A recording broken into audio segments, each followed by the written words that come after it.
Урматтуу кыргыз элим, кадырлуу улуу ата мекендик согуштун ардагерлери, тылда эмгектенген аскерлер, сиздерди бүгүнкү улуу жеңиш күнүңүздөр менен чын жүрөктөн куттуктайм. Москва шаарында Кызыл Аянтта туруп, сиздердин дүйнөгө салган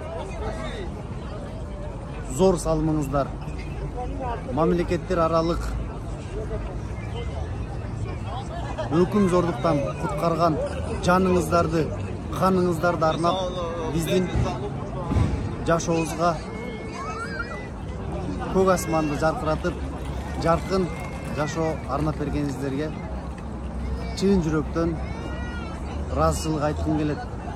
Урматтуу кыргыз элим, эч качан дүйнөдө согуш болбосун, мындай жаман күндөр кайталанбасын. Жер шарында дайыма ынтымак укум сүрсүн. Урматтуу ардагерлер, биздин курман болгон чоң ата, чоң апаларыбыз, сиздердин эрдиктериңиздер түбөлүк жүрөктө сакталат. Дагы бир жолу сиздердин улуу ата мекендик 9 май жеңиш күнүңүздөр менен чын жүрөктөн куттуктайм.